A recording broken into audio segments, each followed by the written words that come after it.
guys, it's Kwana back again with another review, and here of course to talk about what has been my most anticipated movie of the year, and I'm of course talking about Ryan Coogler's Sinners. This is of course another collaboration between he and Michael B. Jordan. It was produced by Ryan Coogler and his wife, cinematography by Autumn Durald, and I'm so happy to say, in my personal opinion, that my two reactions to the trailers, my hype around this movie has proven to be true. Of course, the internet is buzzing about this movie. There are some people who aren't in love with it as much as I am, and to those people I say you're cray.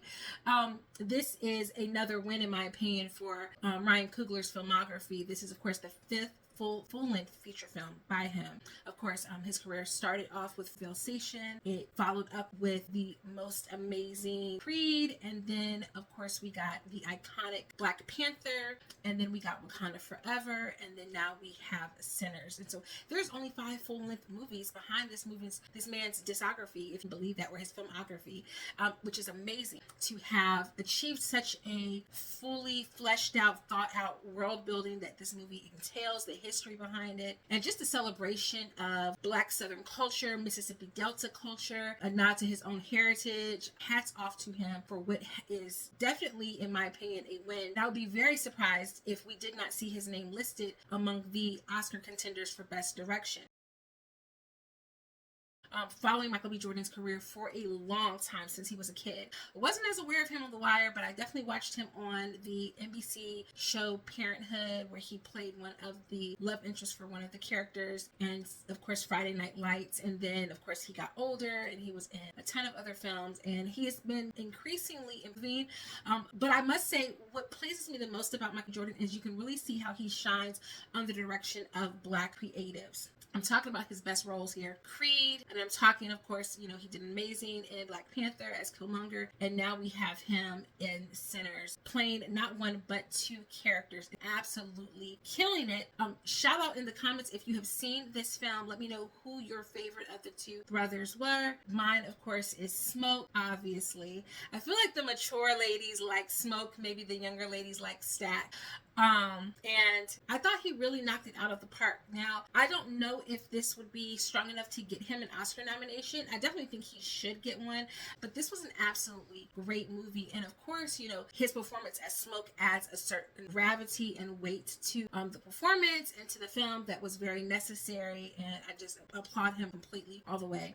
This is really a star-studded cast in this film. You've got Delroy Lindo, who was amazing as Delta Slim. You've got Wunmi Mosaku, who played the absolutely breathtakingly beautiful, dark-skinned queen, full-figured, just voluptuous lady Annie. You had, of course, Haley Steinfeld as Mary. And listen, we go way back with Miss Haley and True Grit. And I always knew there was a little something extra spiciness sprinkled up in there.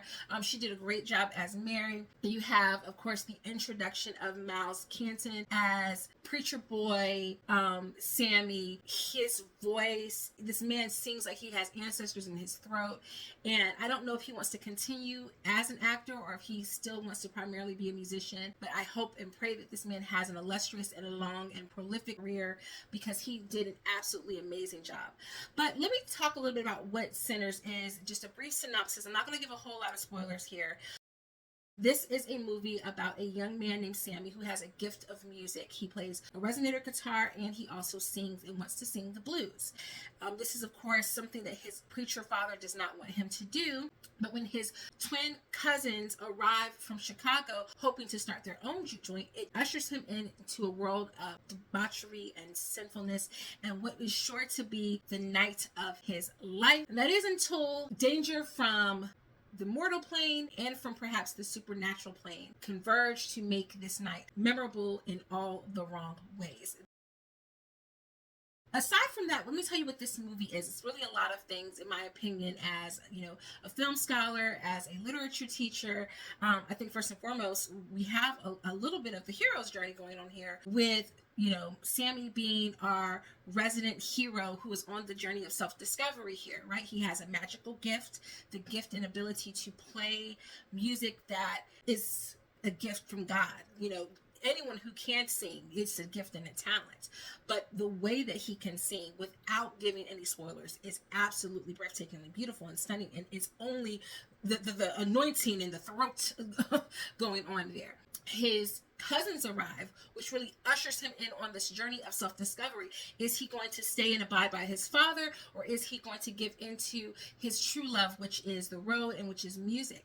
And it really takes him on a journey into these things. And along the way, you have characters that represent obstacles and mages and wizardry and all kinds of things that pop up to aid him in this journey of self-discovery. And in that way, I think it very much follows the hero's journey. But it also is very much kind of a Shakespearean tragedy. And in that regard, I think we have another protagonist in this film, because I think you have Sammy as a protagonist, but I think you also have Smoke as a protagonist in this film. And so I think he's definitely the twin to watch if you're watching this movie for the very first time, and without getting too many spoilers, pay close attention to him as perhaps a tragic hero.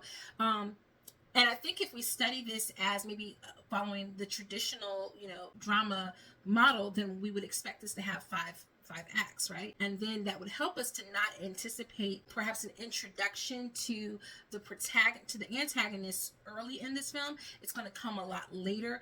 And so you really sit with the film and let it to unpack itself in acts 1 and 2. By the time you get to acts 3 and 4, you have a fully fleshed out world, and you'll really truly be able to appreciate what Ryan Coogler has brought to the screen. Let's talk cinematography, because Autumn Durrell did an amazing job with the cinematography in this film, and I absolutely think that she should get an award, or at least a nomination, for cinematography in this film. Pause, because I did not mention that Ludwig Göransson shows up again, frequent collaborator with Ryan Coogler. They met in college. They've been friends since college. This man has won already 2 or 3 Oscars. He's getting a nomination again. Now, whether he will win or not, after a while, they do like to space it out and make sure other people are getting the awards. But listen, my man just won for Oppenheimer. I definitely think he can win again for this one, because this score and soundtrack are absolutely phenomenal. I love that he finds ways to add instruments that maybe aren't heard as frequently in the pop culture space, and bring in history behind them, and really resonate with the time and the place, and really kind of usher us in and kind of help us to time travel through the film and into a time and space that we are not able to help us to absorb into the film all the better. This movie was like a 9.5 for me, guys. And I really want to give it a 10. I really do want to give it a 10. But there's that little part of me as a teacher that always is like, there's always something that could be done a little bit better. Some people will say pacing. I personally have seen the movie twice already. I did not mind the pacing at all. I like fully fleshed out characters, and that's one of the things I love about this movie, is that you can really tell that I don't know if these characters were fully fleshed out on the page. Maybe they were, but I definitely think that once Ryan had the cast picked, he took time to make sure everyone had the opportunity to shine, right? You've got Omar Miller in this movie. I mean, he really wanted to make sure that all of these people had a chance to really have their scene. Give it up to Jack O'Connell. I don't want to say too much about him. One, because I'm trying to avoid a lot of spoilers for people who actually haven't seen the movie and don't know fully the premise. I don't want to say too much, but he does an amazing job as one of the antagonists in this movie. And on top of that, I think just the nuance that he brings, getting to tap into his Irish heritage, adds layers of depth and meaning to this that weren't necessary, but are certainly welcome in this production. Listen, this is definitely, I think, going to be a hard movie to beat with what's on the landscape this year so far, what's predicted to come out this year, unless some things get shuffled around.